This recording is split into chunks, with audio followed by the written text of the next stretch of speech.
Je vous ai posé la question sur la violence tout à l'heure parce que malgré votre non-violence, vos spectacles sont accueillis par parfois 200 CRS ou alors on peut voir vous et votre public être expulsés d'une salle de spectacle. Alors est-ce que parfois vous culpabilisez de la violence de vos adversaires qui finit par toucher votre public?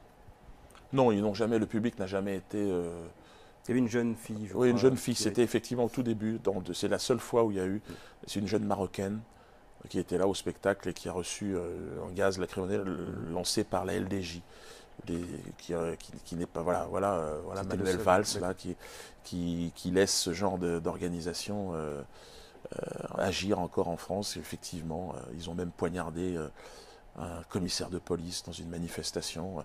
Bon, c'est la démonstration, si c'était encore, enfin, s'il était encore besoin de le prouver, qu'il y a effectivement, nous sommes aujourd'hui sous domination de ce lobby israélien, de ce lobby sioniste. On le voit, le dîner annuel du CRIF, c'est la grande messe abjecte. Là, j'ai vu que quand vous dites on le voit, il faut...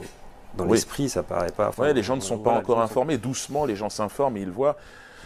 Voilà, le pouvoir a du mal parce qu'évidemment, à s'afficher, à s'assumer. Il s'assume maintenant un peu plus, on le voit.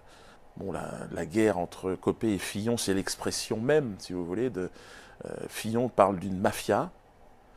Je pense qu'il a servi cette mafia. Il avait cru, lui aussi, évidemment, M. Fillon, qu'il en faisait partie, mais non. Non, il n'en fait pas partie. Et je pense qu'il s'est aperçu de cela.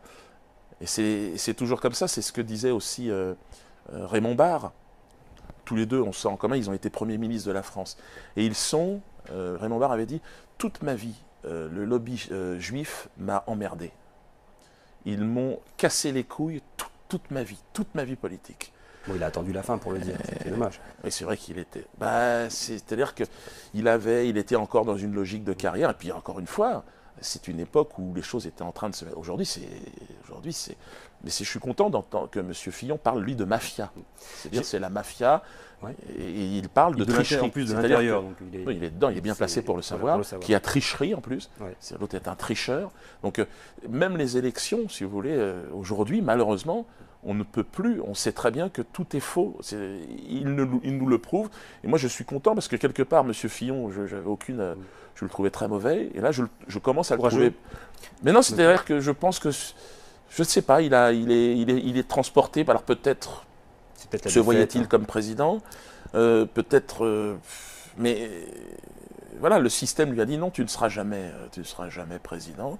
Là, éventuellement, tu peux servir des cafés maintenant. Et peut-être on te demandera de porter une petite nuisette le jour où on aura envie. Et là, il est en train de dire, bah non, j'ai envie, mais non. Et tu fermes ta gueule. Et c'est ce que l'autre est en train de faire. Et c'est ce qu'il est en train de faire. Il est en train de fermer sa gueule.